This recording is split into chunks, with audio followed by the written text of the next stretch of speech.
Hello, am I audible? Yes, ma'am. Okay, so let's wait for a few more minutes for more people to join and then we can start the class. Okay, sure.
Okay, let's wait for like a few more minutes in case people are joining, otherwise we can start. So maybe we can wait till 2 or 3 more minutes.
Okay, I think we can start. Maybe people can join as it goes along. It's 6:05, so maybe we can start now.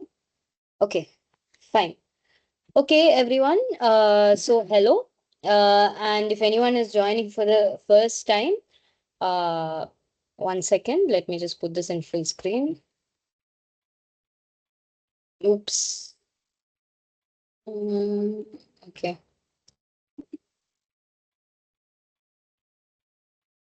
Okay, 1 sec. The app is crashed, I think.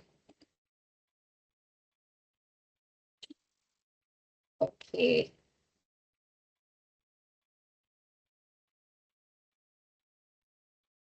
1 second. I think the app crashed. So let me just. Hmm. Ah,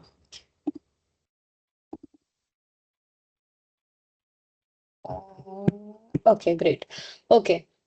Sorry about that. Some issue with the app. Okay, great. Okay, fine. So, hello everyone. Hi. So, if you're joining for first time, my name is Zenia. I'm a PhD student here at ISC, and I am like the person who'll be helping out with these problem solving sessions. I'm an astrophysicist by training. Like my PhD is in astrophysics, but as you'll see in this lecture and also in other parts of particle physics, there's a lot of interplay that can happen between what we study in these lectures and the field of what I am studying, which is the astrophysics of compact stars. Anyway, the point is that these ideas are broadly applicable to many different places. So, this is kind of like a jumping point to get into high energy physics in general. So, it's a very good thing that you're all taking this course. The idea behind these sorts of live sessions is that you now have a forum where you can solve your doubts one to one with me. And we can, again, I'm not an expert, but we can try to figure things out together. I can clear our basic doubts together. And we'll also be solving some problems through these lectures which are related to your assignment questions, but not exactly your assignment questions, so that you have some sort of practice before you actually solve your assignment questions. So this is the idea. These lectures have been, past 2 weeks. The videos are recorded. I mean, the sessions are recorded and put on YouTube, as well as the slides are shared with you. And I maintain all those links on a page on my website. So if you just go to the link, you can see that you can find this YouTube playlist here. If you go there, you can find the videos of the last 2 weeks. And then apart from that, if you go here, you can see that the slides. Oh, okay, I had forgotten to upload the slides of the previous week. Okay, okay. So yeah, I'll I'll upload the slides of the previous week, but point is I'll be uploading week 2, week 3 slides here and the video here. So you can go and put that up whenever you want. So I'll just copy paste this link in the chat. I think other than that, also the NPTEL team will be sharing the links, making the links available to you, but that I just maintain this website so that you can have an easy way to access the links. Okay, so that's about this. The other thing is that this is my email ID. I think I've been sharing it. It's there in every week's lectures. So the idea is because it's a live session, you can actually get your doubts cleared with me in the live. There's supposed to be interaction. You're watching your videos on your own, but this is the part of the week where you can actually talk and get your doubts cleared. So if you have some agenda you want me to discuss particularly in a particular class, then I encourage you to please mail me throughout the week. I'll try to get back to you. If I'm not able to get back to you over mail, I'll try to address the questions in the next week's live session like this. So, if you have some particular question or concept that you want me to cover, please feel free to mail me. And if you mail me like a little bit in advance before the weekend, then I'll be able to actually incorporate it in the material of the next slides, because it may be that multiple people have the same doubt. So it's better to get these doubts cleared in this forum. So please like mail me for whatever doubts you have, resources, other things as well. Okay. Okay, great. So that's like the bookkeeping of the course. So I've pasted the link to the website and also my email ID. So again, throughout the week, just mail me if you need any clarification. So one important thing is I'm not like an NPTEL member, so I don't know about the grading of your assignments or the exam related details. Those kind of logistic details I don't have much of a handle on. But you, if you, so it's better to ask those in the discussion forum where there are people who are specifically there for answering those questions. But any conceptual questions or related to the course, you can always reach out to me. Physics related doubts, you can always reach out to me. Please feel free to do so. Okay. So I think we can start today's class. Okay, of particle physics and the standard model. So the last 2 weeks have been kind of warm up where you have been seeing, how to Ma'am, describe. Yeah. ma'am, have you already shared your screen because I'm unable to see it? Oh, have I not shared my screen? Okay, okay, okay, okay. Oh, I think I did not. Wait, maybe I didn't. Yeah, okay. Thanks for the tip. Okay. Yeah. Okay. Okay, great. Now can you see my screen? Yes, ma'am. Perfect. Okay, okay. Okay, thanks. I missed that. Okay, anyway, so great. So now we can talk about this particle physics, and as I was saying, my website and the email ID also shared in the chat. So today we'll be talking about the week 3 lectures. So we'll be talking about, more getting more into quantum field theory ideas, which is spin statistics, spinors, and other kinds of things. And we'll also be introducing group theory. As I said a few lectures ago, maybe in the first lecture, group theory is kind of like the grammar of the standard model. It gives us the rules of, like, when you have a language, the grammar tells you that how to structure things together. Similarly, group theory gives us the structure, the mathematical structure of the standard model of how things, how different kinds of interactions work, and that comes out naturally in the language of groups. Okay, you will be understanding more and more as we go along, and you'll appreciate why it has to be in this way. Similar to how quantum mechanics seems to be very naturally described by matrices and linear algebra. Similarly, the physics of standard model is based on quantum field theory, which is very much in line with groups, because there's a lot of ideas about symmetries and symmetry breaking that become important when we want to describe the different interactions in the standard model. So it's important to understand group theory. And again, I think few of you had reached out to me about this. Don't worry if you don't know group theory or if you don't have much exposure to it. You will be learning all the prerequisites of group theory as you go along. So you will be having plenty of opportunity to understand. As I mentioned in the previous class, I think the best resource for you right now, immediately, based on just the first 2 weeks lectures, would be Griffith's Elementary Particles, Chapter 4. It starts with group theory and ends with, the discrete symmetries we've been discussing for the last 2 weeks, which is basically charge conjugation, parity, and time reversal. And it also goes into some of the history of how CP or P and then CP separately were violated in the weak interactions, and what that means for the broader physics of the scenario. So I think all the things that were kind of discussed in the last 2 lectures, along with some introduction, some very pedagogical introduction to group theory, is given in Griffith's Elementary Particles, Chapter 4. So that would be a good resource to read at this point.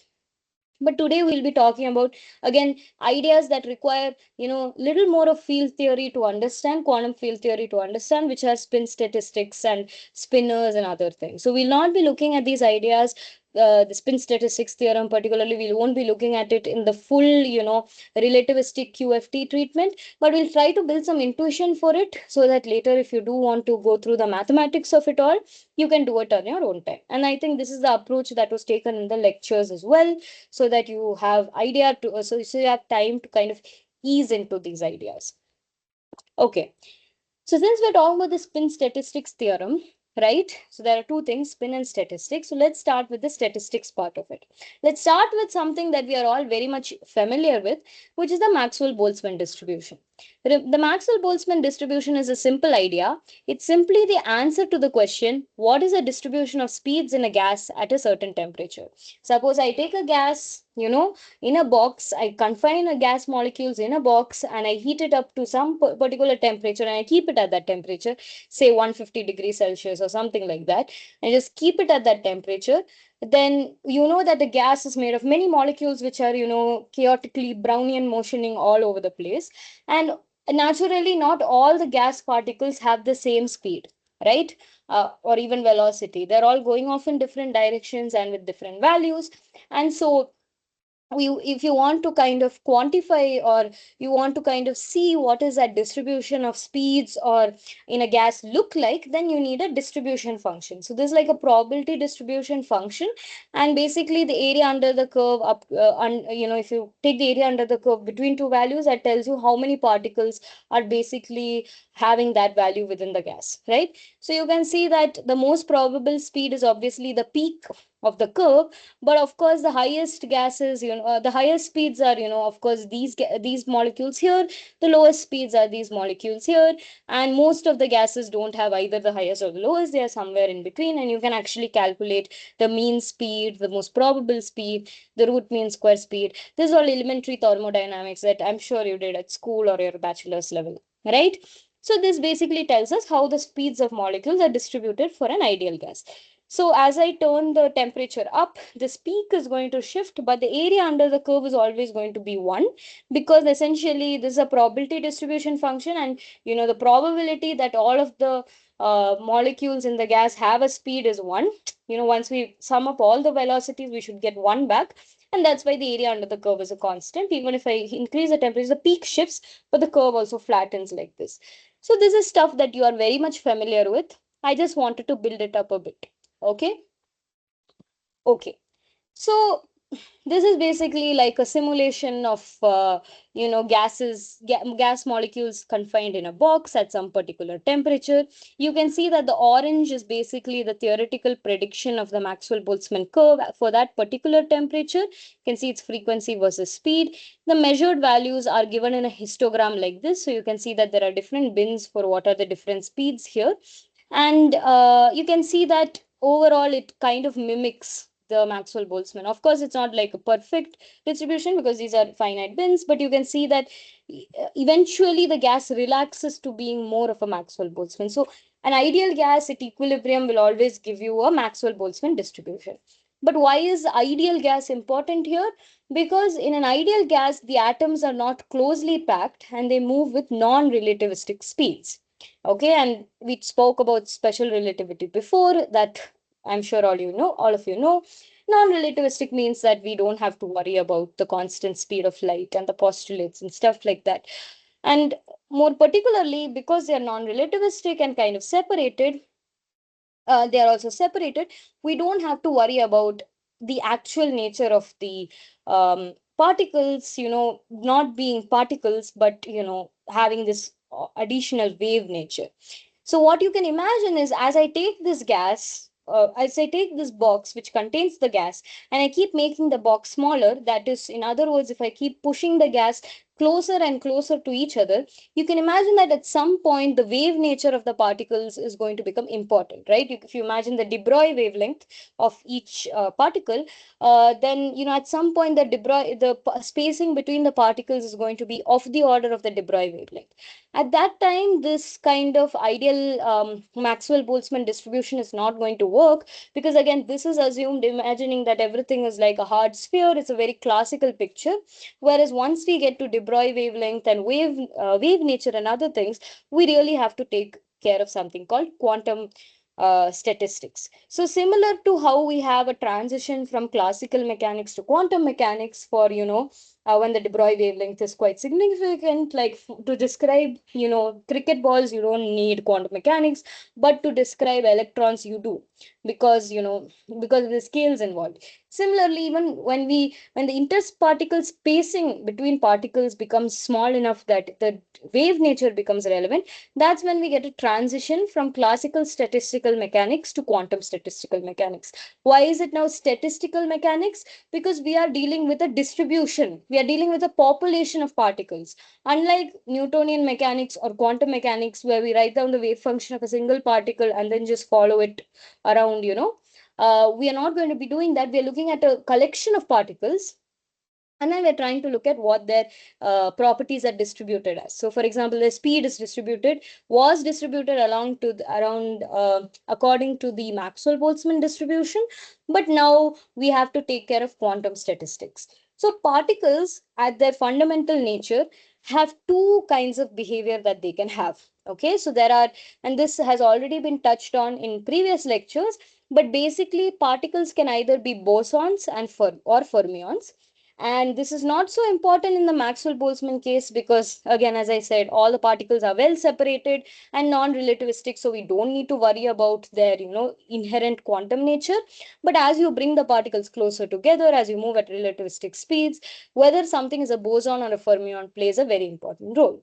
Remember, I told you that bosons are like all the force carriers in the standard model, the photon, the gluon, the graviton if it exists, etc.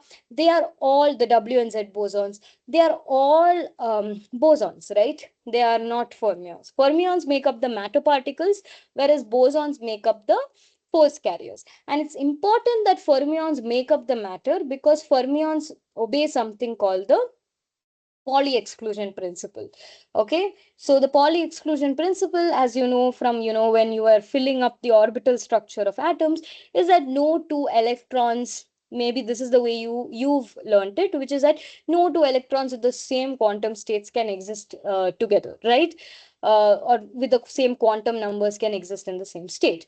But actually this is not just true for electrons, this is generically true for all fermions. So electrons are fermions, neutrinos are fermions, neutrons and protons are also fermions. And the way to a way that they are, how do you classify whether something is a boson or a fermion is using their spin.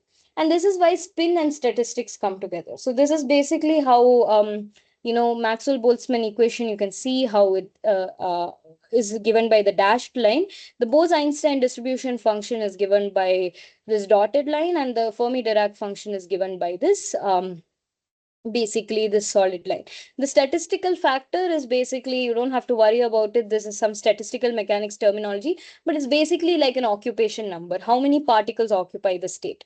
And here you can see that, for example, Maxwell Boltzmann is in the middle when you get to Fermi Dirac, because in a particular state we can only have, for example, if you imagine filling up the orbitals of an atom, you have spin up, spin down, then next stage you have again spin up, spin down. You have to fill the electrons in this way in the orbital, right? You can't just put a bunch of electrons together. So the occupation of each occupation number kind of is lower. Whereas Bose-Einstein bosons, which follow Bose-Einstein statistics, they have this very interesting property, which is that they can form Bose-Einstein condensates, right? You might have heard about Bose-Einstein condensates. They are sometimes called the fifth state of matter. And basically, yeah, it's like um in momentum space all bosons can occupy the same state. So that's why that, you can see that at low energies, which is basically when things are very low temperatures, or some, you can think of it as low temperatures when things are more densely packed, then everything, you can see that bosons condensed together, fermions are well separated, and Maxwell Boltzmann would be somewhere in the middle. But then as you turn on the energies, particles are become more and more separated, if you think about the kinetic energy of the system kind of way. And in that way you can see that all of them actually merge together. So it's similar to how, again, as I said, quantum mechanics eventually merges back to classical mechanics when we consider, macroscopic objects like a bowling ball or a cricket ball, right? Because even though the quantum nature is there, the discreteness is so insignificant that we can just ignore the wave nature, and we can assume that energies are continuous and all those classical mechanics ideas. Similarly, if we, as you increase the energy of the particles, they behave more and more like ideal gas particles, and you don't have to worry about the quantum statistics. But of course we are dealing with kind of the subatomic particles and quantum field theory. So the quantum nature of the particles does become important.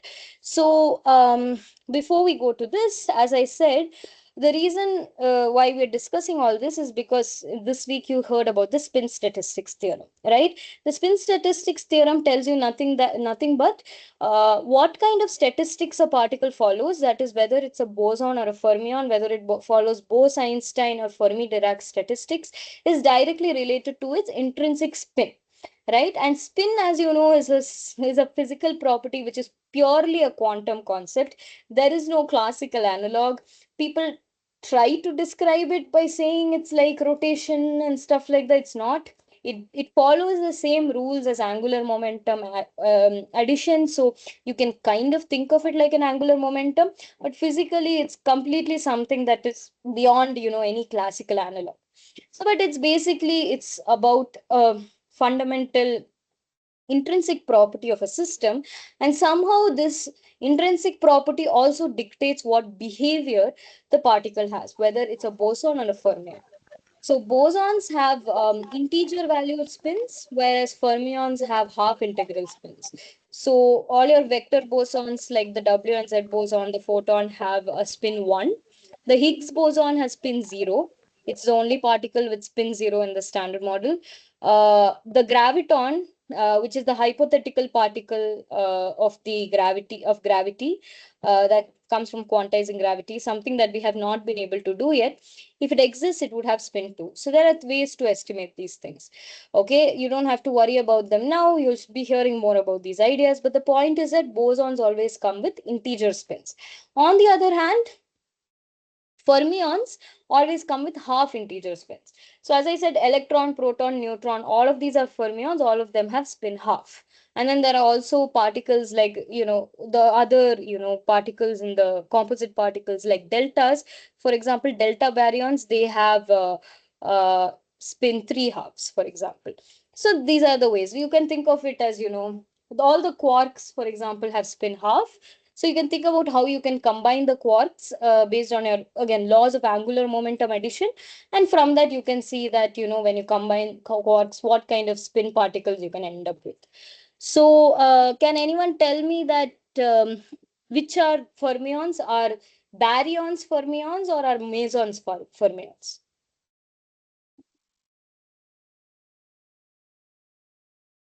You can put the answer in the chat.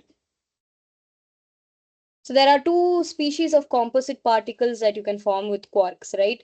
You have baryons and you have mesons.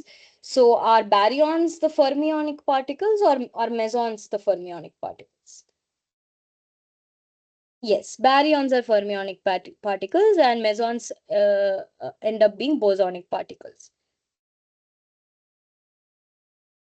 Yes, very good. Okay, good.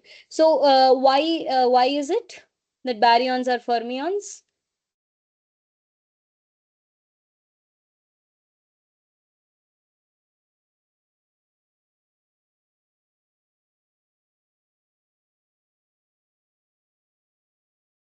Half integral spin. Yeah, but why? Yeah, yeah, okay. But why? What differentiates baryons and mesons? That baryons have half integral spin. Exactly. They have three quarks, right? So again, as I said, one quark has half. So again, you have to use angular momentum addition, right? If I put half and meson is two quarks, exactly. So if I add up half three times, again, this is not just adding just like that. You have to use angular momentum algebra to add them up. So you know that half and half can combine to give either 0 or 1, right? Like the singlet and the triplet state of the hydrogen atom. Exactly. So again, with the 0, you can add half to get, again, you can get half.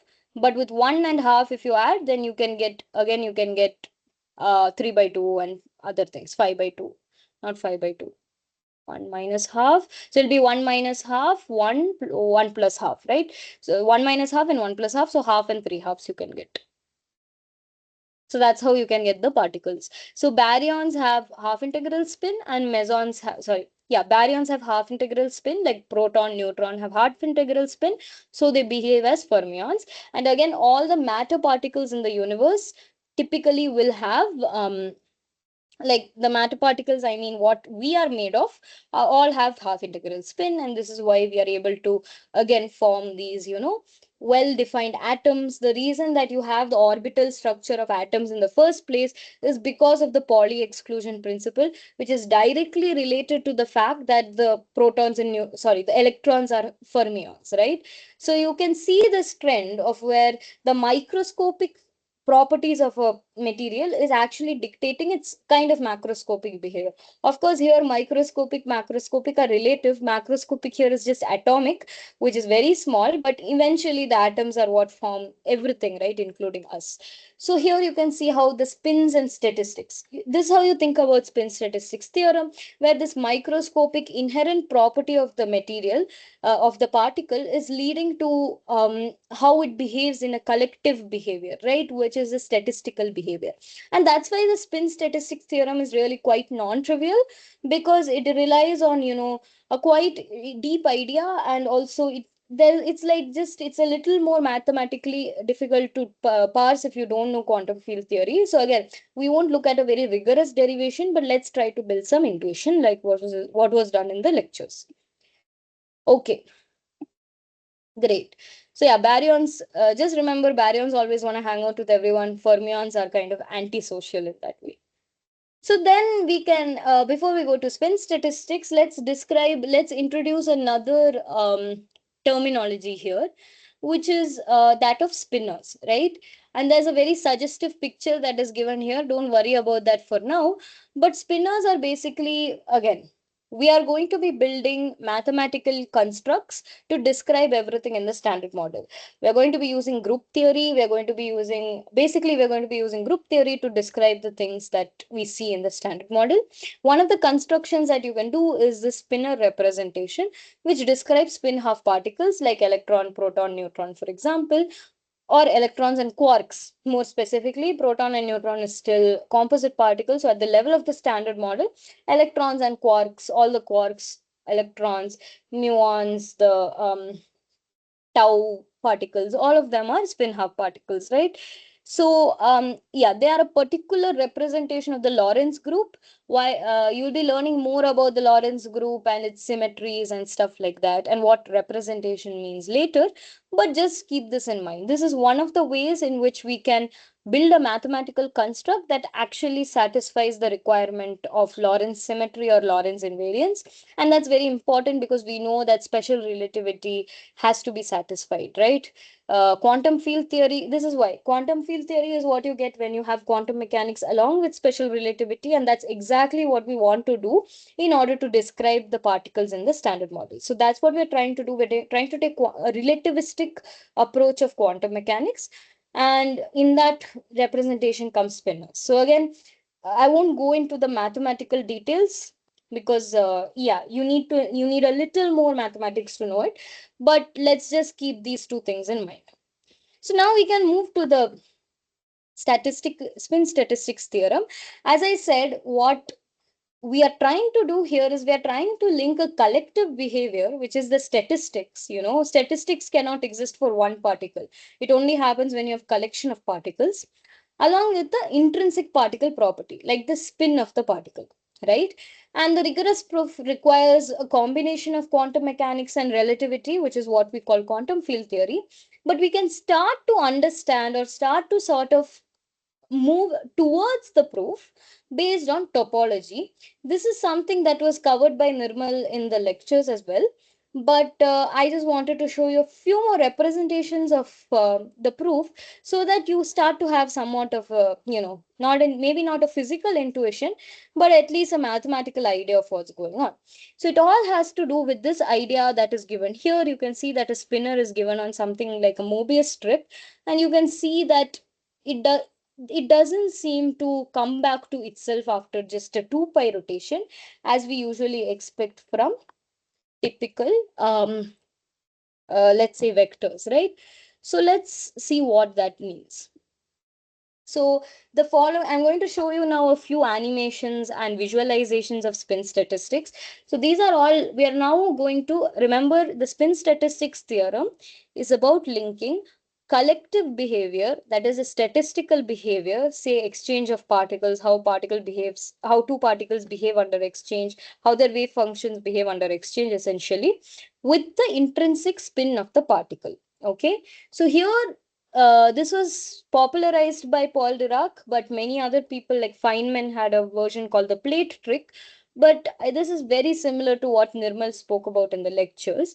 But basically, we are going to describe fermions using belts with buckles. So you all know belts with the buckle, right? The part which you buckle the belt with. And we're going to say that belts with buckles represent fermions, or more specifically, they represent spinors. And we know spinors represent spin half particles. So those are fermions, right? So here we are going to see how these spin half belts behave statistically or behave under rotation, and that's going to give us an idea of how spin and statistics can be related. We are not going to have an equivalent picture for bosons, unfortunately, but you can already see that just based on such a visualization, I am trying to link the intrinsic behavior of a type of particle, which is a spinor, with how it behaves under some particular collective action like a rotation. So again, collective behavior with the intrinsic property, this is what we are trying to link. So let's look at the video. Okay, will it not play? Let's play. So I got this from this website, by the way. It has a lot of interesting videos, but this is one of the animations they have. Okay.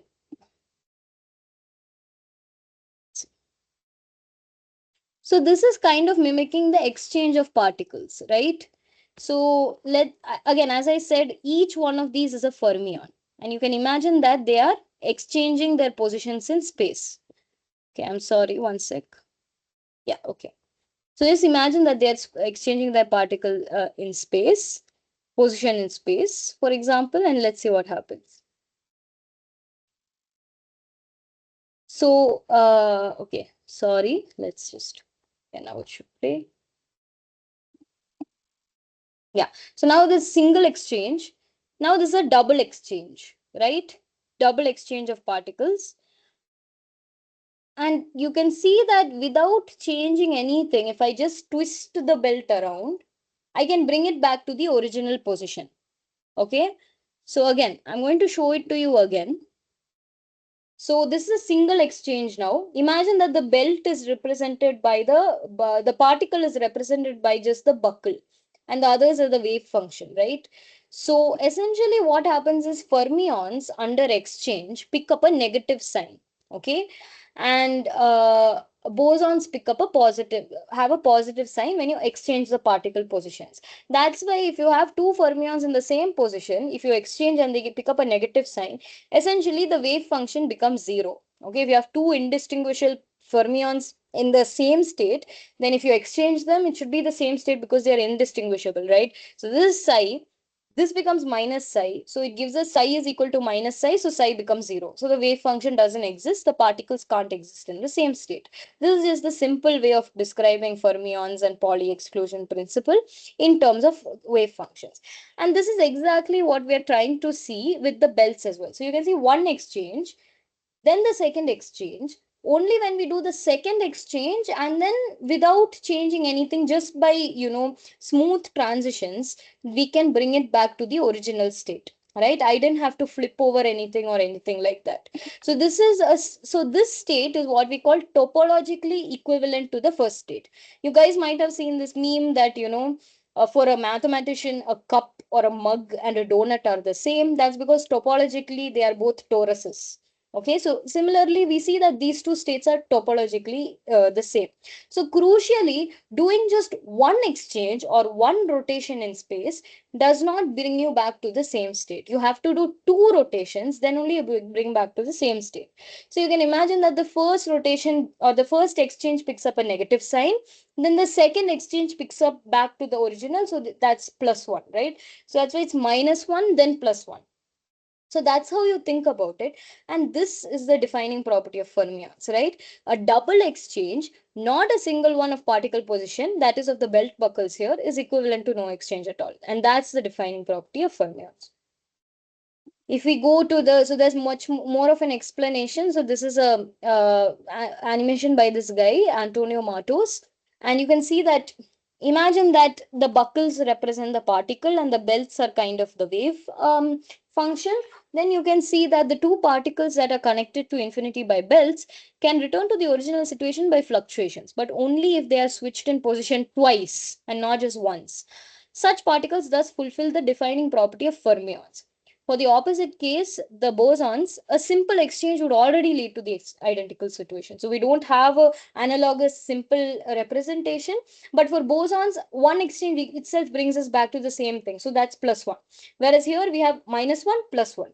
That's how you think about it. You can also represent the thing at home and everything, and I'll show you some other cool ways in which you can kind of visualize this behavior. So this tells us that, to be a little more technical, spinners which belong to SU2 group, which we'll be reading more about or learning more about soon, they or one of the representations of the SU2 group, they are not, yeah, they basically have to be they have to be doubly rotated. They have to be rotated by 4 pi, for example. Then only they come back to their same position. That's kind of what is shown in this Mobius strip as well.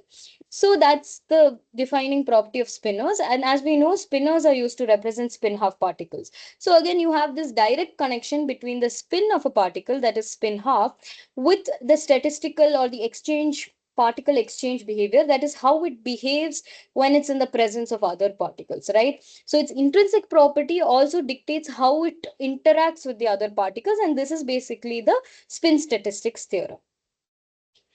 So you can see this also in a different way, right? So first of all, the first part showed us that two belts with buckles have this unique property. But you can also, if you want to really see why a belt with a buckle is a spin half particle, then you can see this, right? This is basically the spinor behavior. The previous one was more about the exchange of particles, which is the Fermi-Dirac side.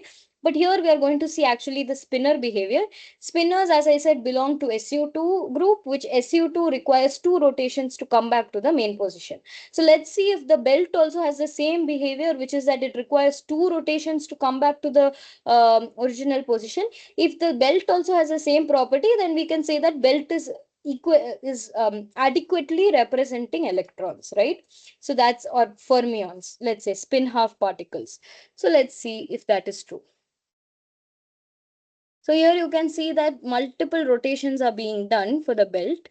And then just by untangling it without doing anything else, you are able to bring it back to the original position.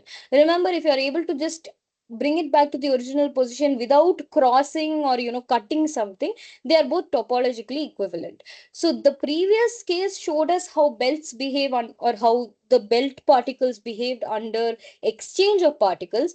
Here it shows us how a single belt behaves under rotations. And this is how you know if something is a spinner or not. Simple definition is, a spinner is something which has this quality, which is that two full rotations, not just one rotation, brings it back to the original state. Okay.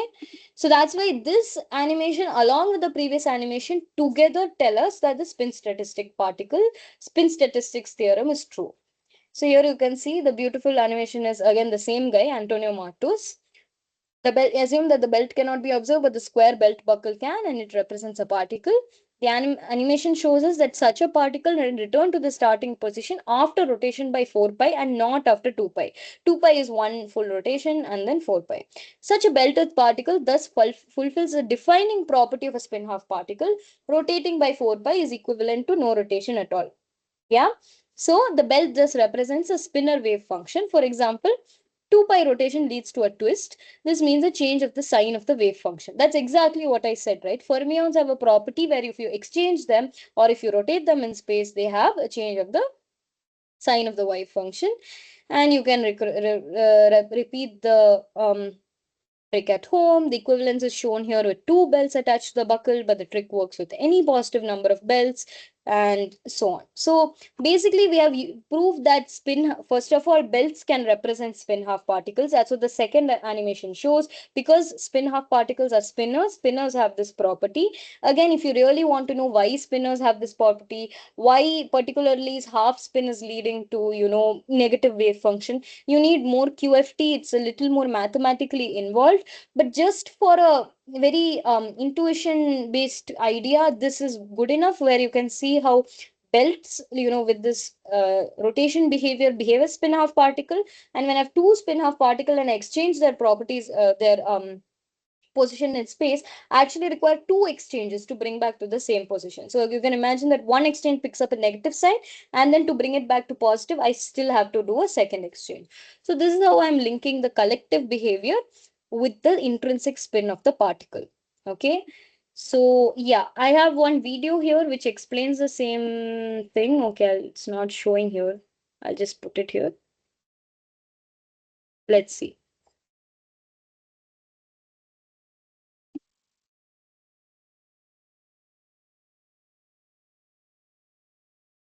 Good evening. I'm David Pengelly, and I'm going to perform for you something called the belt trick. So I begin with this nice leather belt, and I'm going to hold it flat in front of me. I'm going to do the belt trick once through pretty quickly and then go through it and discuss it with you more as we go. So in the belt trick, the two ends of the belt stay in the same orientation the entire time during the trick. And that will be illustrated partly by me holding the ends of the belt as my hands are now, with my knuckles pointing towards you but going from side to side. Now, to prepare for the belt trick, before the trick begins, I'm going to put two full twists in the belt. So I'm going to take one end of the belt and I'm going to turn it halfway around, one full turn, another half, and two full turns all the way around. So the belt now has two full turns in it, and I'm going to make those two full turns completely disappear. Remember that the rules of the belt trick are that the ends of the belt are going to remain in this orientation the whole time. So if my hands are grabbing the end of the belt firmly, my hands will remain the entire time with the knuckles pointing towards you and from side to side. I will not turn or twist my hands in any way. So here goes with the belt trick. I'll do it once through without comment, and then we'll discuss it a second time through.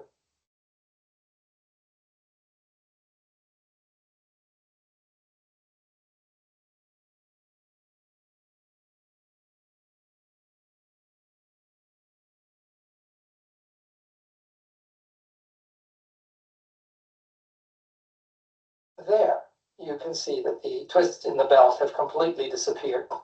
During the entire trick, I never turned my hands in any way. I never turned them like this. I never turned them like that. I never rotated my hands at all. The two full turns completely went away.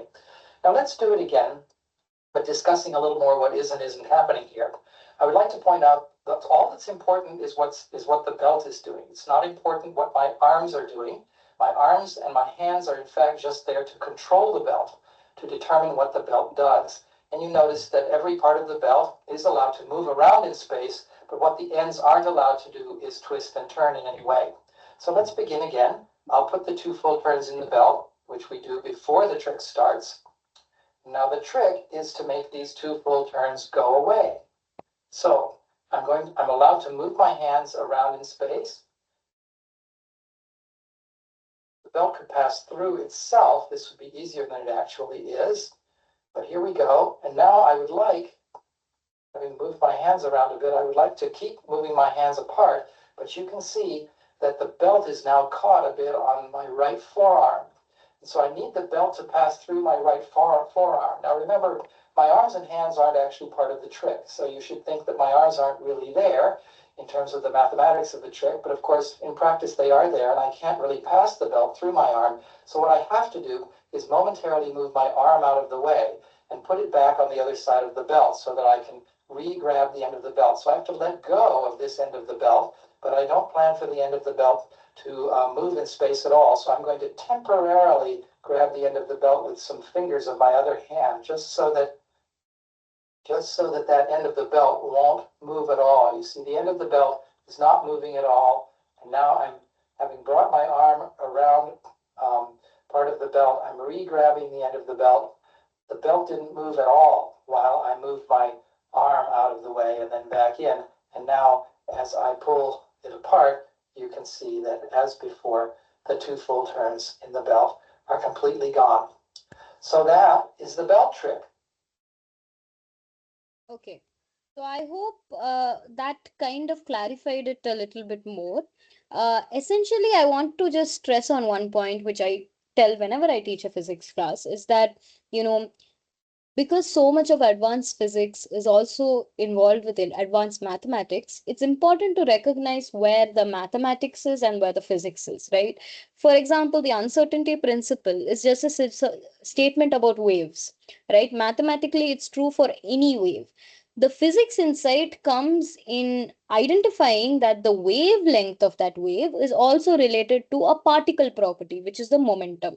And that's why the uncertainty principle becomes physically important, because we were able to make the de Broglie wavelength connection, right? Without the de Broglie wavelength, this wave uncertainty principle of, observing one part makes the other part uncertain is true for any wave. The point is that we are actually able to link this to physical observables. Similarly, this belt trick is true for, any sort of generically for this spinner kind of particles, right? Spinners which belong to a particular group called SU2. The physics insight here is that spinners particularly describe spin half particles, right? And you'll see why this is soon in terms of group theory and other things. And because spin half is related to spinners which have this property, that ends up automatically determining their statistics. Okay, so that's spin statistics, where we are taking the collective behavior, the interaction of particles with other particles, and linking them to their intrinsic property, which is their spin. Okay, and this is, again, as I said, this is not like a rigorous proof or anything. Of course, you need more mathematics to prove it. As I said, you need um, both quantum mechanics and relativity in the form of quantum field theory to actually prove this in a Fock space and everything like that. But for now, we are just doing a topological proof.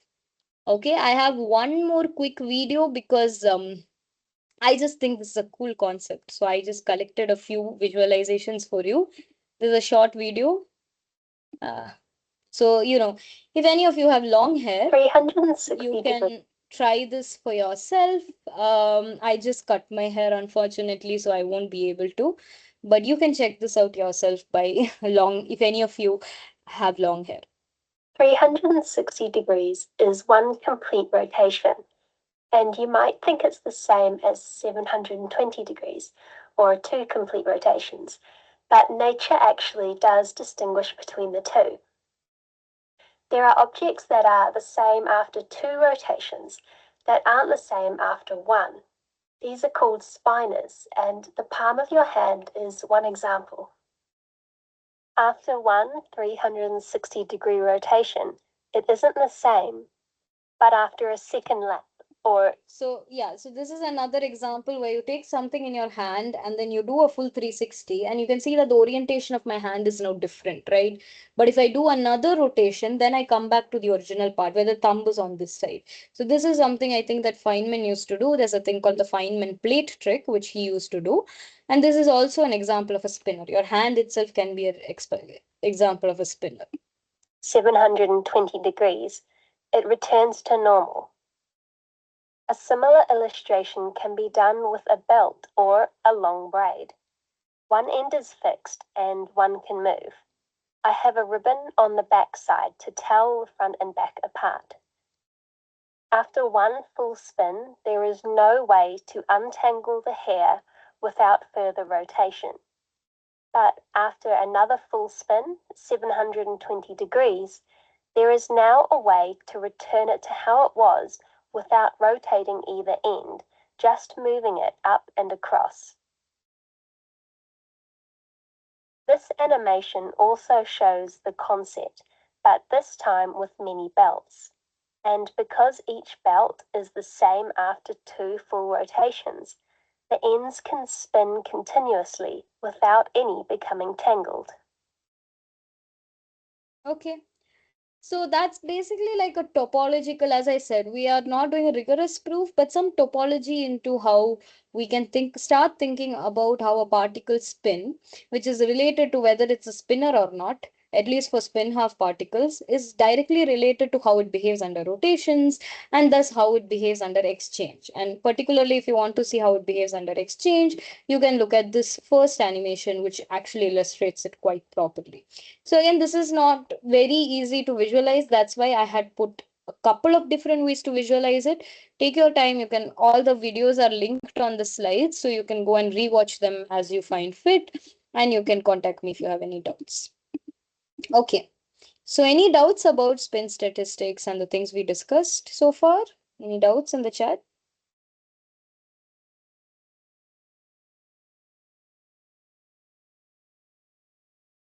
Okay, great. If not, if there's no doubts, we can move to the solving problem solving part. So as usual, I'll monitor the chat from my phone. I want all of you, I think there are like 8 or 9 people in the meeting. So I think it'll be easy for everyone to participate. So please, all of you give your answer in the chat. Please try to solve the question and then we'll discuss about what the actual answer is. Okay, again, this is some practice for you to solve your assignment questions. First question, loop diagram. So this is about Feynman diagrams, which you have got introduced to last week and more learned a little bit more about this week. Basically, loop diagrams generally give smaller amplitudes than tree diagrams because there are more powers of coupling constants, they are suppressed by factors of small momentum. It's part of Feynman rules, or they arise in weak force but not in the strong force.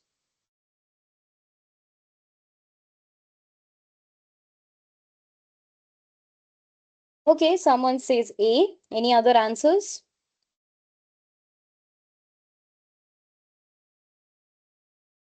A. A. Okay.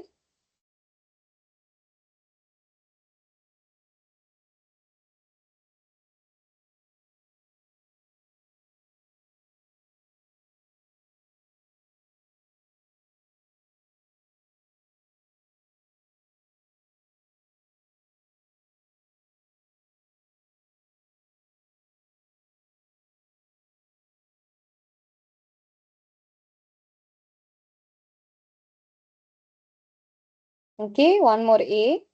Others? Anyone yet to answer?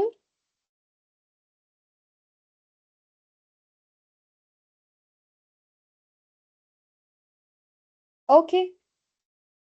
Okay, we can go to the answer. We are all right. Correct. So the answer is A. So basically, coupling constant, every time you introduce a loop diagram, that introduces another power of the coupling constant, and the coupling constant smaller than one. So that specifically, that just results in the probability amplitude of the process being diminished, right? Because you have something smaller than one raised to a higher power.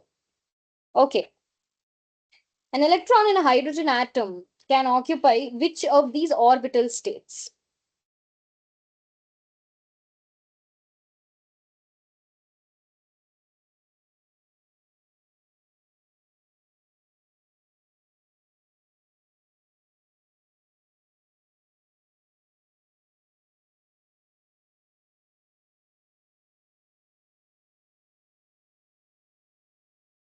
Okay, someone says B, someone says A.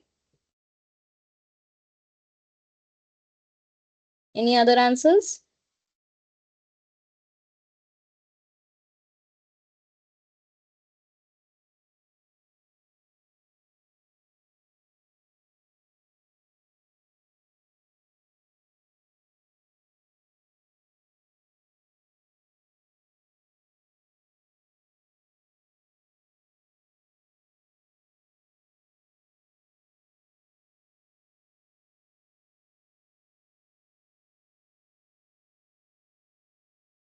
Okay, so I don't see, I see different answers B, A, and C.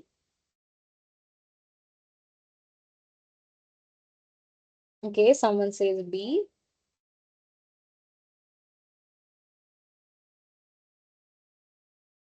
So read the question carefully. We are talking about orbital states.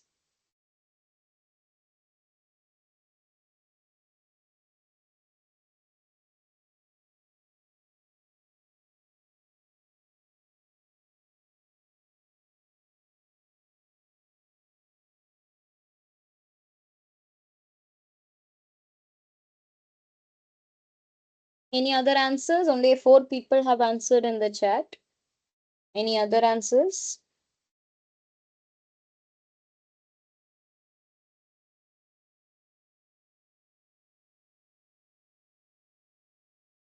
B, B, okay. Looks like most of you are saying B.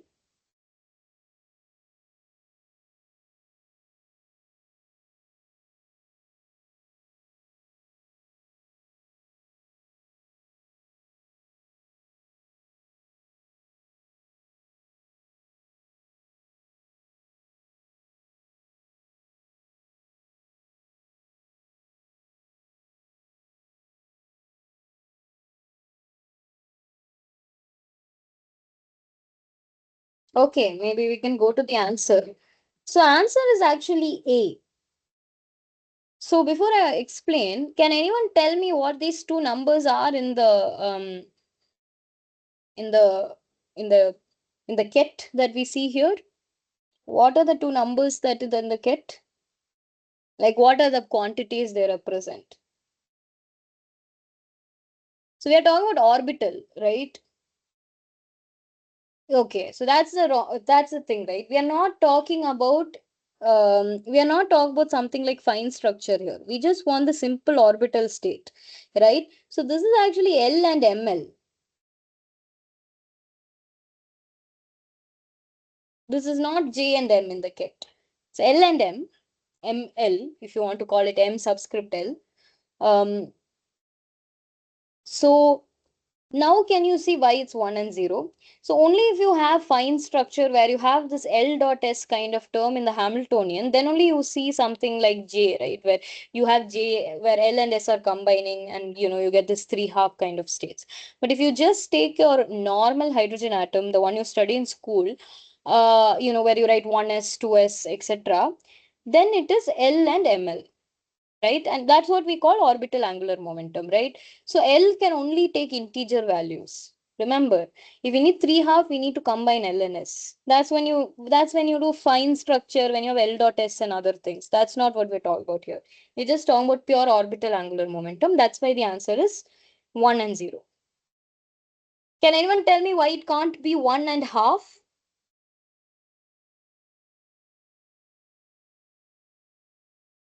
So L can only take integer value. So I know that 1 has to be the first number because we discussed it's L. Why can't ML be half?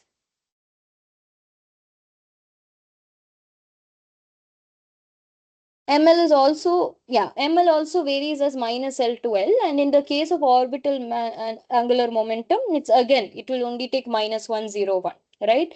And that's exactly what we see here. So one of the states of, the hydrogen atom can be 1, 0. So that's the idea here. Okay, good. So if you're talking about spin states, then it can be half and half and half and minus half.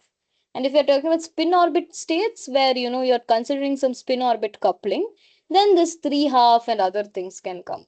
But right now, only 1 and 0 is the answer. Okay? Any doubts in this? Okay. I don't think so. So we can go to the next question. Okay, someone's typing.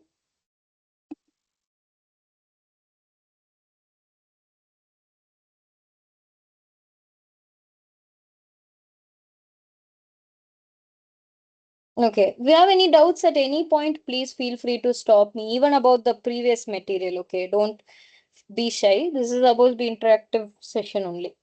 Okay. This is the next question. Mesons have total angular momentum J that are integers because of addition of integer L and integer S, half integer because of addition of half integer L and integer S, integer because of addition of half integer L and half integer S, or half integer because of addition of integer L and half. Oh, sorry, I missed the S here, but in D option actually you should have S. Okay, I made some typo in the slide. This is D and this should be S. Okay, my bad. The last option there's a small typo, but yeah.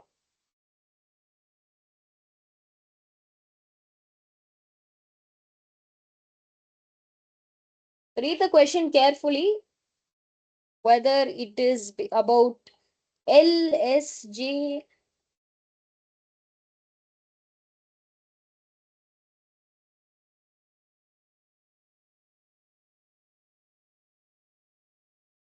We just discussed this, by the way. I asked you if mesons are baryons. Sorry, I asked you if mesons are fermions or bosons, and you all had answered something.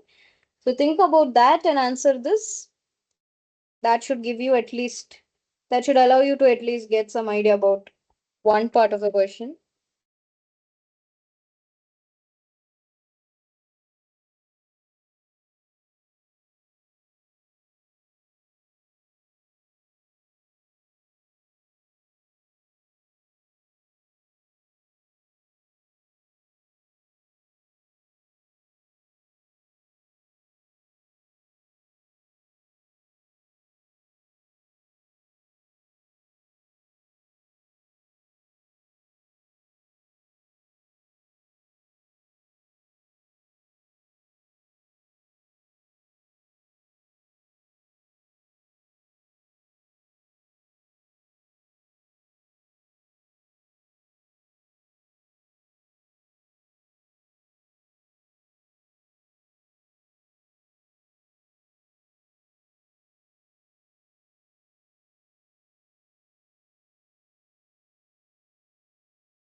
Any other answers? I only see three people who have answered. Okay, not we can go to the answer.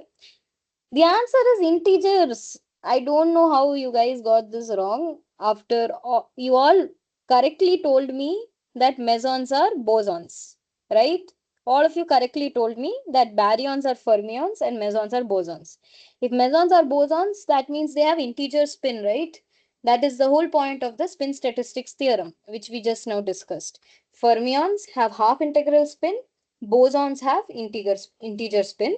And the reason why mesons have integer spin is because, as I think many of you correctly said, mesons are a combination of two quarks. So when half and half combine, it can either be 0 or 1, right? So it's an integer. It's going to be an integer spin. At the same time, we already discussed angular momentum. In the previous question itself, we discussed angular momentum is always an integer. It's never going to be something like half or anything. Only if angular momentum and spin combine, J can be a half integer. But angular momentum in quantum mechanics is always an integer, right? So half integer L and half integer S is wrong. This is the correct answer. Yeah, they are integers. J is an integer, but the reasoning is wrong. Is this clear to everyone? Okay, is there a doubt? Yes, go ahead. Ma'am, but quarks are half integer, so half integer, they are coming close. So I thought that the total angular momentum of a meson is the half integer contribution of both quarks, kind of. No, no, no, no, no. So, see, you are confusing two things. One is that when I combine half and half of quark, I am getting the spin of the meson itself, right? So that is an integer, Yeah, and yeah, that is why meson is a boson. okay, So the yeah, spin of a meson, like proton has a spin, right? Even though it is made of three quarks, I'm saying yeah, proton is spin half, yeah, because half plus yes, half is giving the half. Similarly, for meson, half plus half can give 0 or yeah, 1. And depending on that, we can write the non-net or yeah, the other non-octet. So the spin is spin is integer, 0 or 1. That is the fine. With meson itself, like if you take a pion or something, that can have an angular momentum also. That is L. And angular momentum is hmm, always an integer in okay, quantum mechanics. So that's why integer L and integer S together. So the thing you're talking about, correct only. Half and half is becoming 0 and 1. But here we are not talking about oh, quarks, right? We're talking about the meson itself. So we have to, yeah, yeah, we can't, when we talk about proton, we cannot think of the up yeah, and okay, down okay. quark which is inside the proton. That's the point. Yeah, yeah, yeah, sure, sure, sure. Got it, got it. And Okay. the integer spin of the L is the orbital angular momentum. So it is always an integer, or sometimes it is half integer, or As far as I know, in quantum mechanics, L is always an integer. If you find some other example, please let me know. But definitely, for of all the examples I know, it's always an integer. J can be half integer also because L plus S may be, if L is an yeah, integer and yeah, this. yeah, sure, sure. Okay. Yeah, so here, like the kind of things we were discussing last week are kind of relevant. Like last week, we were talking about CP violation, and there's this question of, oh, what are the real particles? Are they K0 and K0 bar that we defined in the eightfold way, or is it actually the sort of superposition of them that are CP eigenstates?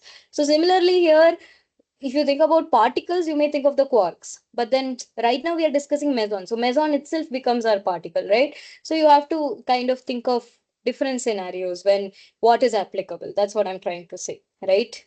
So in this picture, we cannot be thinking about the quarks. You have to think about it at the meson level. Some other question, if you want to explain why the meson is having integer spin, you will require this quark picture also. Okay, good.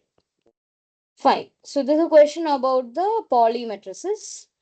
So before that, let me just correct this now because I'll be uploading the slides after this. So let me just correct this now. Okay. So next slide. Okay, fine. So this is a question 4. Question about so sigma I, sigma j are the Pauli matrices, which you kind of discussed this week. So you should know what that curly bracket means.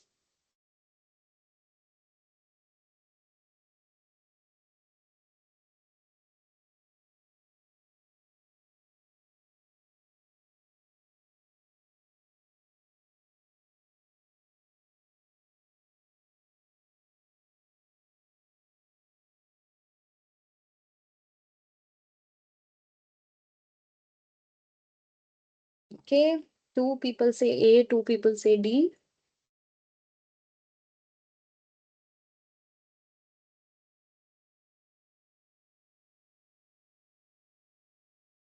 Okay, one more person says D.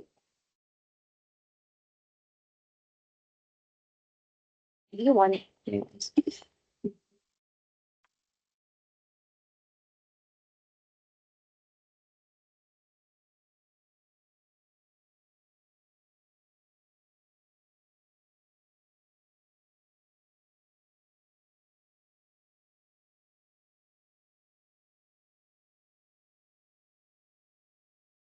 Okay, okay, I see majority of you seem to say D, and the correct answer is D. So good job. Others, yeah, just to clarify, this is, yeah, exactly. I think someone realized when you put curly brackets, it's the anti-commutator. Anti-commutator basically means if I take anti-commutator of A and B, that's AB plus BA. Okay. And again, you can prove this for the Pauli matrices using, yeah, you can just prove it by putting in sigma X, sigma Y, sigma Z and check this for yourself and see what happens. Okay.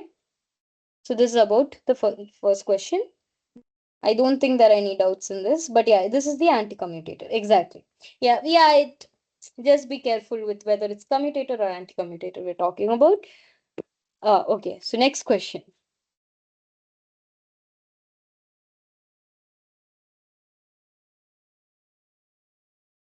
Okay. Yeah, this I think you guys should answer quickly.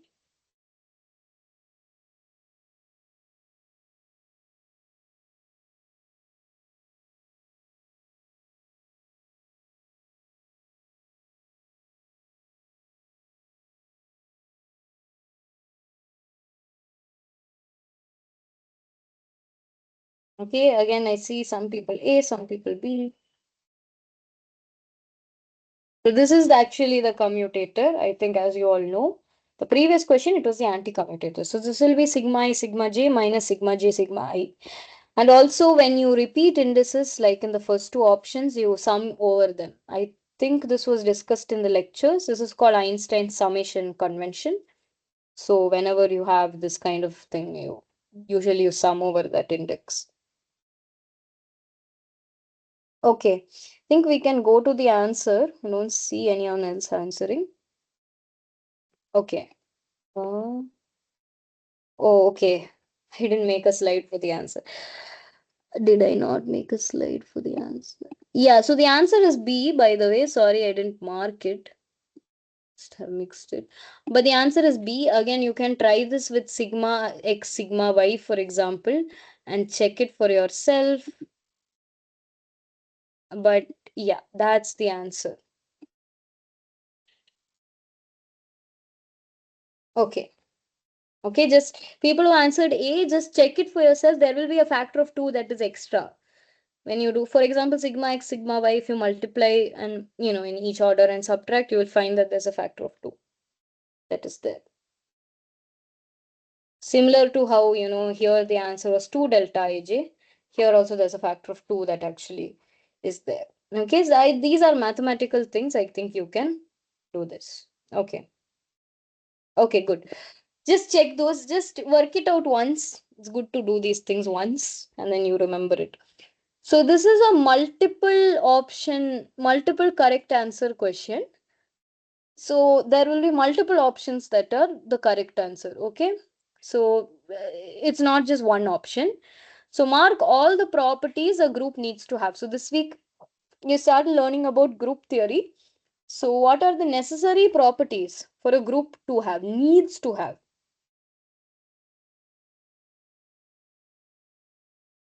Okay. Identity, associativity, closure, unit, inverse, closure inverse, sorry. ACFG, ACFG. Okay, again ACFG. Any other answers?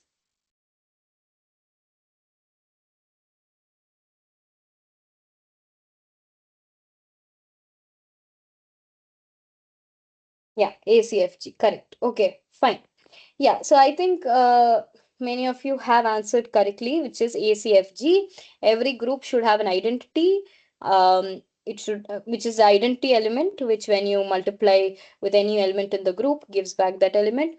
Associativity, which means that uh,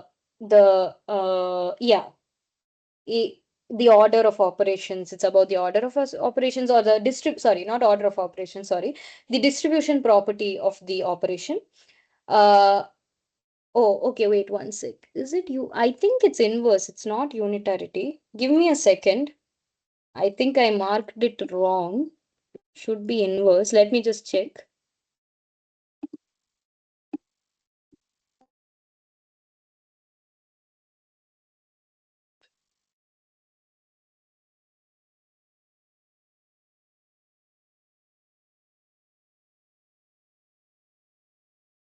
Yeah, I marked it wrong, guys. Sorry.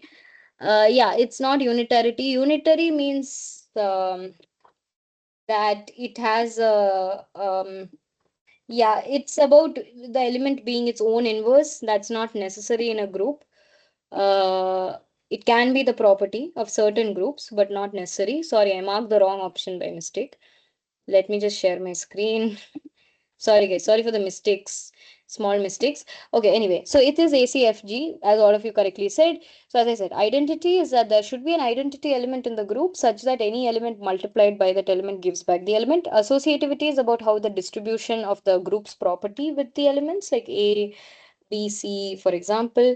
And closure is that whatever operation you do, it should end up with something that is in the group itself, like A operation B leads to C, that C should also belong to the group. And inverse is, related to identity, which is that every element has an inverse where if you multiply both of them, you get back the identity element, you get back one basically, or whatever it is, right? So, yeah, you get back the identity, sorry, not one, not always one, for example.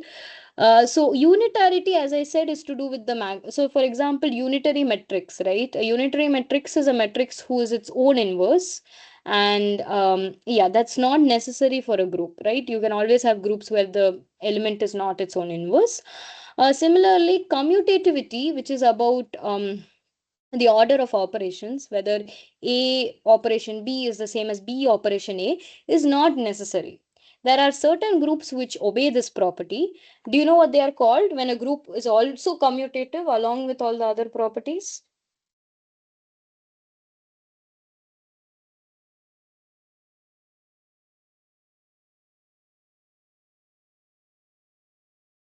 Abelian, exactly. So an abelian group is one that is commutative as well as it's a commutative group. Group means it has to have the four properties. Additionally, if it's also commutative, that's called a abelian group. And then we also have non-abelian groups. Now it's very important because we are going to have both abelian and non-abelian. We have both abelian and non-abelian groups in the standard model in terms of the interactions. For example, the color interactions or the strong force interactions are all non-abelian, whereas electromagnetism is an abelian, can be described as an abelian group. And this has certain consequences. And again, it's about matching the mathematics, finding a mathematical description for physical properties. And here the mathematics naturally leads to some very interesting physical properties. For example, how the difference of how electromagnetism and the strong force behave.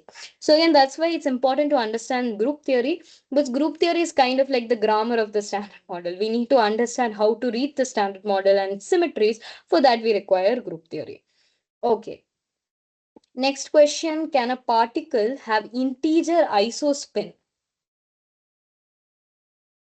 So isospin is like another symmetry that can exist in the standard model. It's defined for particularly, it was defined in the context of neutrons and protons because it was taught that they were, uh, you know, kind of related to each other, which they are because they are both made of up and down quarks. And then it has been generalized to other things.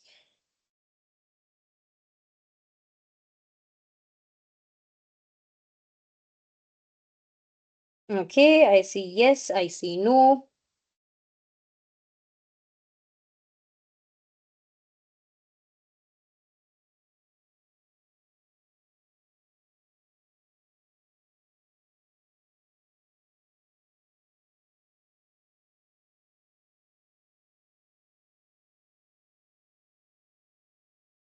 So, okay, I see yes, no, yes,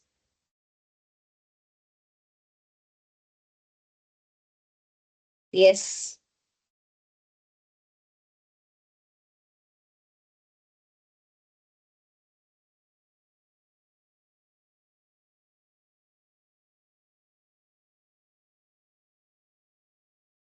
So remember that isospin is to do with, as I said, up and down quarks. It's a symmetry of the strong force because people notice that neutron and proton, for example, have very similar masses, and they wanted to see if there is some symmetry between them, if they can be both represented as two types of the same particle. And that's why isospin was kind of what can I say, proposed, right? So, it's like all particles can be grouped together based on the magnitude of their isospin. Like all the kaons will have some value of the isospin, and they might some same value of the isospin, and it might be positive or negative depending on the exact content. Similarly, proton and neutron have the same isospin, but one has positive, one has negative. All the delta particles have the same isospin and so on. Okay, so I think we can go to the answer. So I think most of you said A, which is yes, and the answer is yes. So again, isospin is related to number of up and down quarks. So for example, the pion has isospin, I think 1 because it has one up quark and one down quark, typically, or two up quarks or something like that. So if you take, let's see, what's the pion's quark content?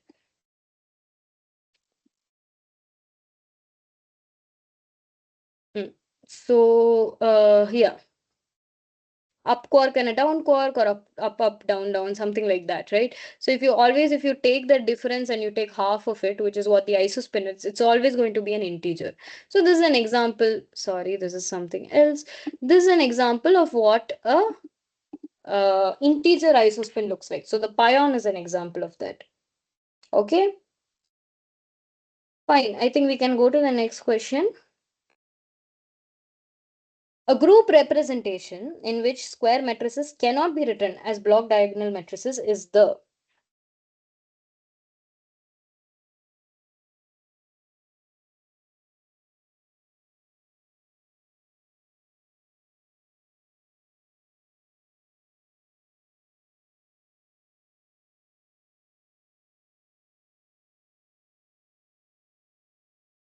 Okay, irreducible representation.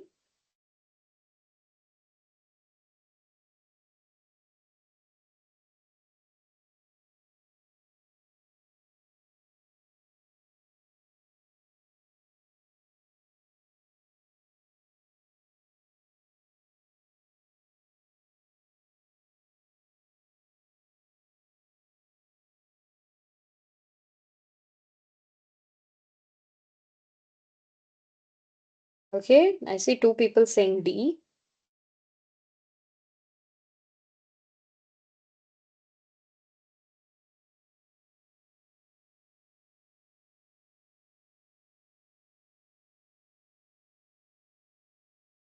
Any others with the answer?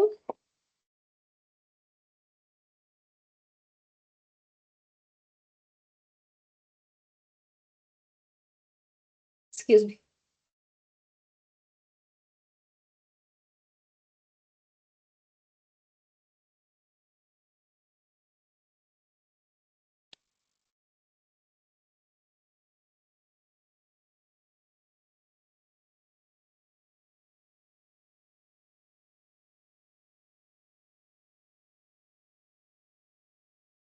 Any other answers? I only see two answers in the chat.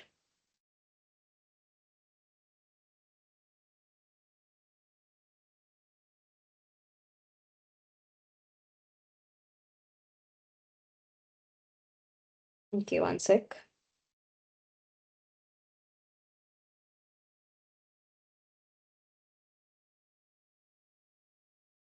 Okay, fine. We can go to the answer. The answer is irreducible. So, right. So, if it's written in block diagonal, it is reducible. But yeah, if it cannot be written as block diagonal matrices, it's irreducible. It's like so there are all these fancy terms for group theory, which you'll learn more and more as you go along. The important thing to remember when it comes to group theory is that remember that groups are like an abstract concept, right? Groups are not real mathematical objects. When I say some group like SU2 or SO3, or the group of rotations, that's just an abstract concept. That group can then be represented using matrices or like the surface of a sphere or something like that, right? So there are different ways to represent the same group. Okay, so if you have something like an irreducible representation, that means we cannot simplify it further. It cannot be further written into block diagonal matrices or something like that. So it's just a terminology. Okay, so again, you have to get used to this idea that group itself does not mean matrix automatically, even though usually in our parlance we use group to mean matrices. Mathematically, a group is just an abstract concept. Okay, and then matrix is one way to represent that group. That's how you should think about it. Okay, again you'll get more handy with these ideas soon. Again, I think Griffith's chapter 4 gives a nice introduction to groups, not in a maths textbook way. So obviously if you want to learn hardcore group theory, don't do Griffiths, but at this level Griffiths is a good way to ease into this idea. Okay, next question. I'm assuming there's no doubts in the previous question. Again, if you have, please stop me. But next question. Particle states that are anti-symmetric under exchange can have a spin of. There are four options: 0, 1, 5 halves, or 3.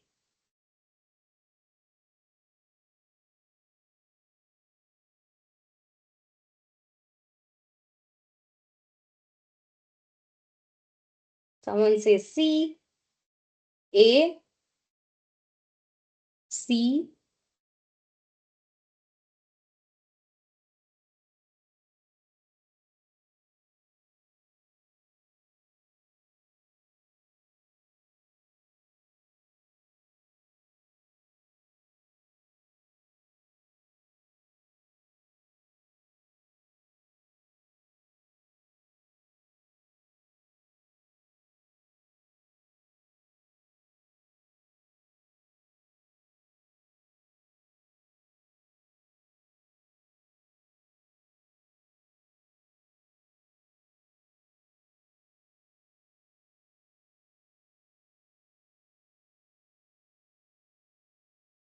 Okay, C, C, A, C.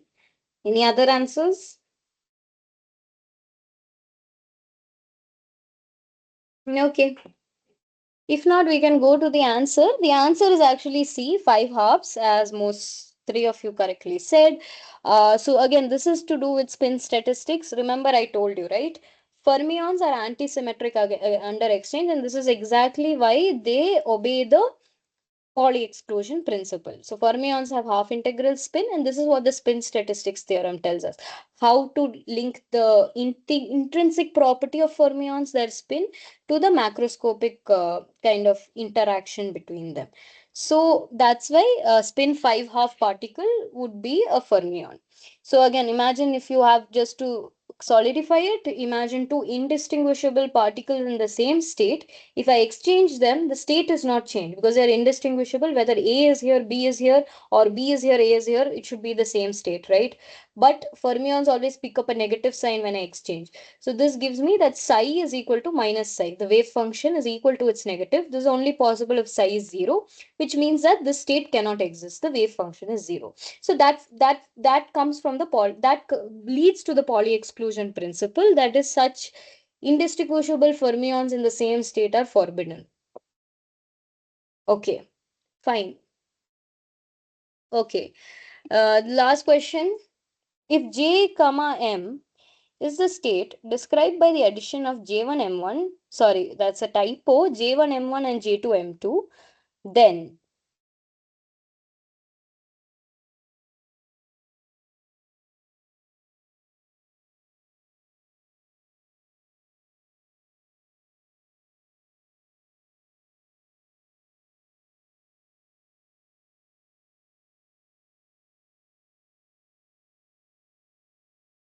okay, someone says A, someone says D.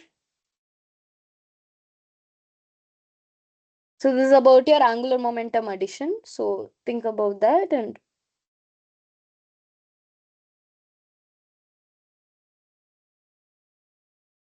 okay, one more person says D, D, D.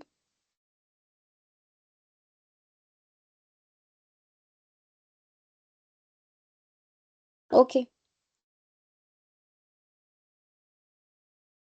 Any other answers? I'll give a minute.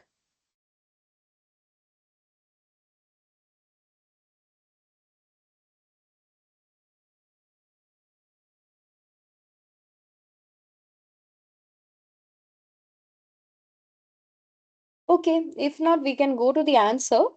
The answer is, I think most of you got it. The answer is D. Uh, so can anyone explain why D is the correct answer?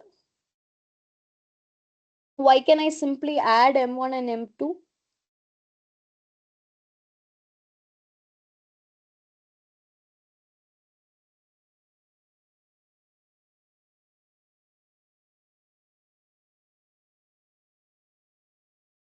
A simple explanation for why.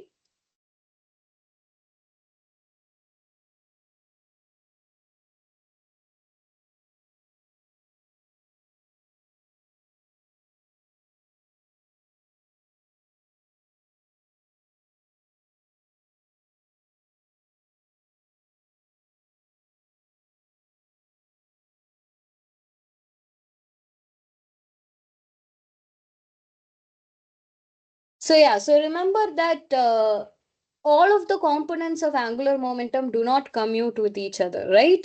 So for example, I cannot simultaneously measure Jx, Jy and Jz, right? So this you saw in the lectures also. So usually you can only measure J square and one of the components, say J square and Jx, J square and Jy, and J square and Jz, because their commutator is 0. The others don't have commutator 0. And only if you have commutator 0, that means you can simultaneously observe both the states, right? Usually we take J square and one other thing for our basis, that usually is the Z component. That's just by convention, could easily be one of the others. But basically, the way that we define is J square has eigenvalue of J into J plus 1, and Jz has eigenvalue of M.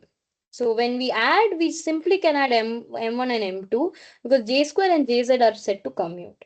But J's, two J's do not need to always have to add in the way we have to add them using the angular momentum addition, because M is basically just giving the JZ component. JZ component is along one direction, we can always just add it. Okay. J square has all three. So that's why we have to follow the angular momentum addition when it comes to J square. Is that fine?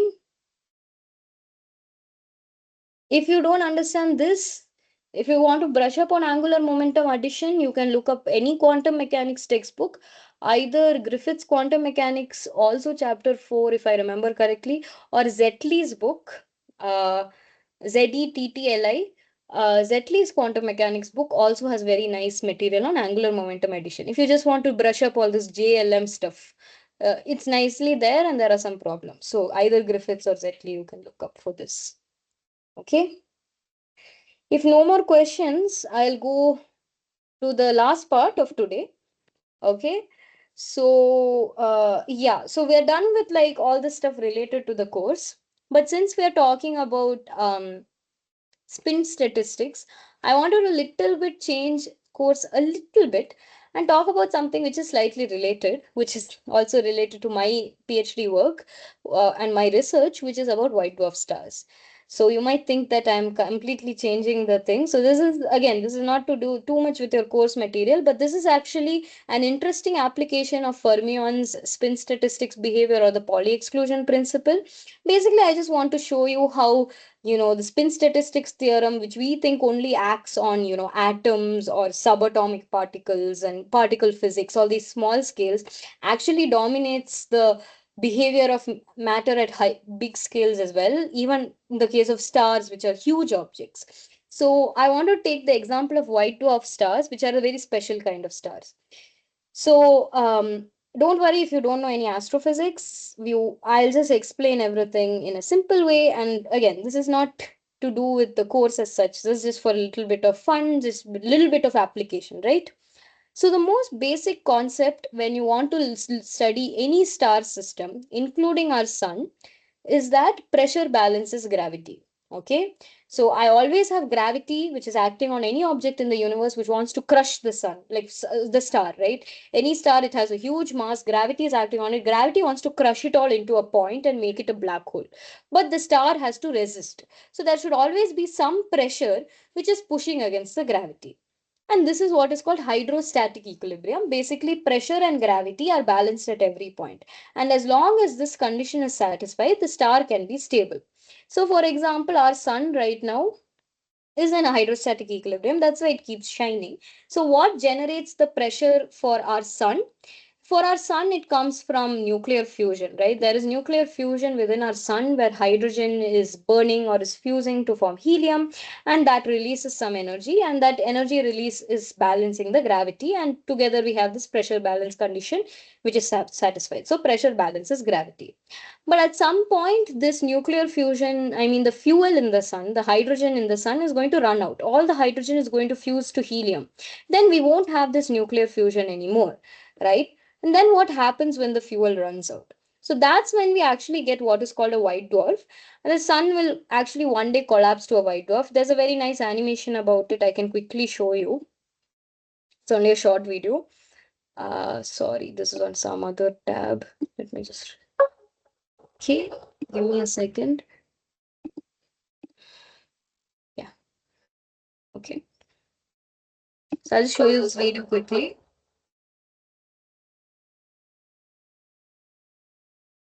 So this is how the sun was formed. Sun was formed from 4.5 billion years ago.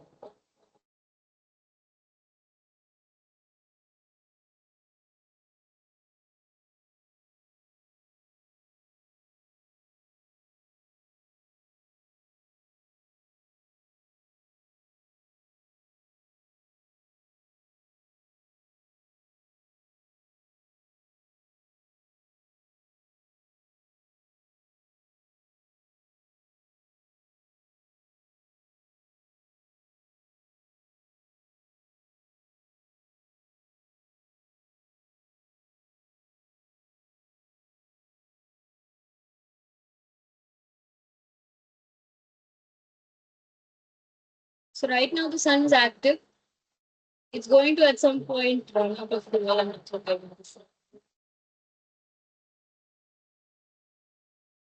becomes a void. So you can see how it changes. The time was going to expand a lot first, and then it's going to blow off all the outer rings, and that's what leads to a white loop function. So I'm not going into the details because it's not very relevant to you, but I just wanted to show you. So maybe you can skip ahead a bit. Let's see. Yeah, the sun's habitable zone. It's expanding basically.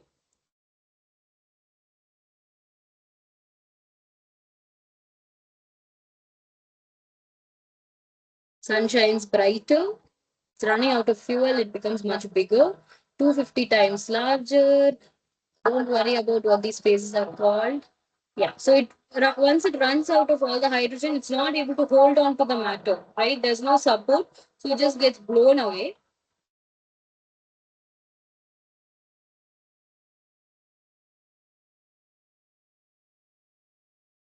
And then leaves behind this very small object, which is called a white dwarf. It's going to become a nebula, very pretty thing, which we won't see because it will happen 5 billion years later. But there's going to be a white dwarf which is left behind. All of the semblance is white. So let's just pause that.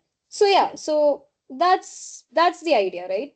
So then the question remains, because I told you that the most important concept to understand a star is that we need hydrostatic equilibrium. Pressure should balance gravity. So obviously in our sun currently, this nuclear fusion and other things are helping to hold the sun, keep the sun stable. But once the fuel runs out and it becomes a white dwarf, what's actually stopping the white dwarf from collapsing? And the answer lies in exactly the things that we were discussing today, which is quantum statistical mechanics. Essentially, because there's no more pressure support from gravity, gravity starts to collapse the star. And because the sun is collapsing, it becomes really dense. And remember what I told you, when molecules are packed so close together, or when not even molecules, when particles are packed so close together that their interparticle spacing is of the order of the wavelength, the de Broglie wavelength, then their wave nature is important. We have to take care of quantum statistical mechanics. And here the particles that we are worried about are the electrons. So essentially all the electrons are now packed so close together that their fermion nature is important. And essentially, because fermions obey the Pauli exclusion principle, as we know from the spin statistics, and even at zero temperature, the Fermi gas has a finite pressure. Because if you take a Fermi gas and you try to crush it together, because of the Pauli exclusion principle, it gives an outward pressure.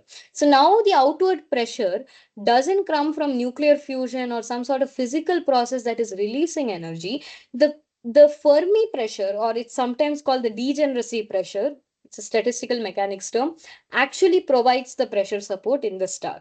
So you can see how this microscopic process is leading to macroscopic pressure support against gravity inside a white dwarf. This insight was, by the way, very significant. This was first derived by Chandrasekhar in the 1930s as a young scientist, and he won the Nobel Prize for it in the 1980s, I think 1983. And what he found was that because it's to do with the Fermi pressure, you cannot just keep increasing it indefinitely, because at some point the Fermi velocity of the electrons reaches the speed of light. At this point, we cannot have further mass stabilization, and all white dwarfs have a fundamental limit, which is called the Chandrasekhar limit. So this is all very interesting stuff. Chandrasekhar, as I said, he was C.V. Raman's nephew. He derived this and he won the Nobel Prize for it in the 1980s. And you can represent the Chandrasekhar limit in terms of the Planck mass, which is a fundamental mass unit in terms of h bar c and g. And basically you have so many different physics which are going into this one object, which is a white dwarf star. You have quantum mechanics in terms of, the Fermi Dirac statistics and other things. You obviously have statistical mechanics. You have the speed of light entering the equation, which is why there's a limit in the first place. So, and you have gravity, which is dictating all of this. So you have all these different physics which is going to the process, and that's why white dwarfs are such theoretically rich objects to study. And if you have not for all of you, but if you have some sort of exposure to Fermi gases and their physics, you can actually derive this Chandrasekhar equation under certain assumptions using something called the Lane-Emden equation. I leave it to you. It's a pretty easy way to do it. Once, if you know ideal Fermi gases a bit, you can just use pressure and the Newtonian gravity to describe it. And so basically white dwarfs are objects which are, stellar objects, of course.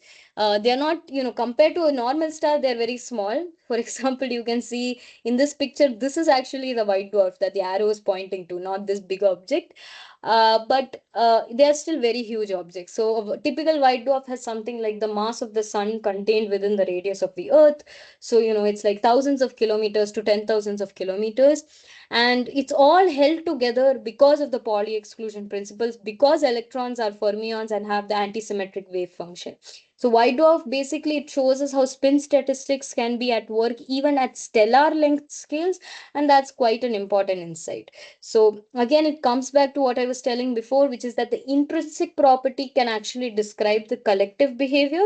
So essentially the microscopic is informing the macroscopic, and that's exactly what the Chandrasekhar limit tells us.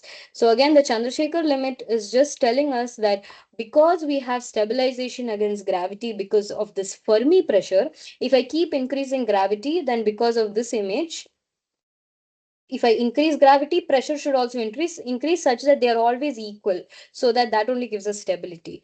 But as I increase the gravity, the Fermi pressure is actually increasing, and that results in the Fermi velocity of the electrons also increasing.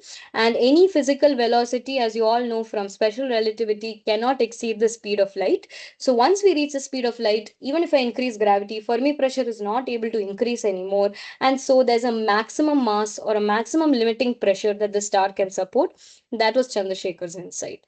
So again, the microscopic physics of Fermi gases, which is related to spin statistics, has informed the macroscopic stellar structure of white dwarfs. So this is not very much, to do with your course. It's a bit of a tangent, but I thought it's an interesting application of the things that you've been learning. So I just wanted to show you. And also it's relevant to my work. So that's why. Okay, yeah. Cool. So that's all I have for today. Thanks for saying it's interesting. I'm glad you thought so. So once again, I'll just show you the links. So again, as I said in the beginning of the class, all these sessions are recorded and the slides will be made available to you. I maintain a link on my website. I don't know why it comes here, sorry. Link on my website. Here you can find the YouTube playlist where all the videos are uploaded and slides of the sessions. I realized today that I forgot to upload last week's slides. Sorry about that. I'll upload it today. So I'll be uploading everything. I'll put the link of this on the chat.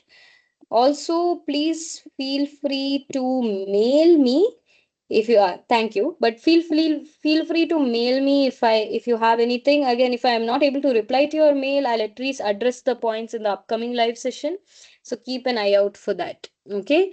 So yeah, if you have any particular things from the lectures that you would like to see in more detail, like today I tried to find a few different representation of the sort of spinner behavior. Like that, if you want something specific to be covered, please feel free to mail me. I'll try to find some resources for it. Okay. So yeah, that brings me to the end. If you have any doubts, please let me know. Otherwise, we can end for today.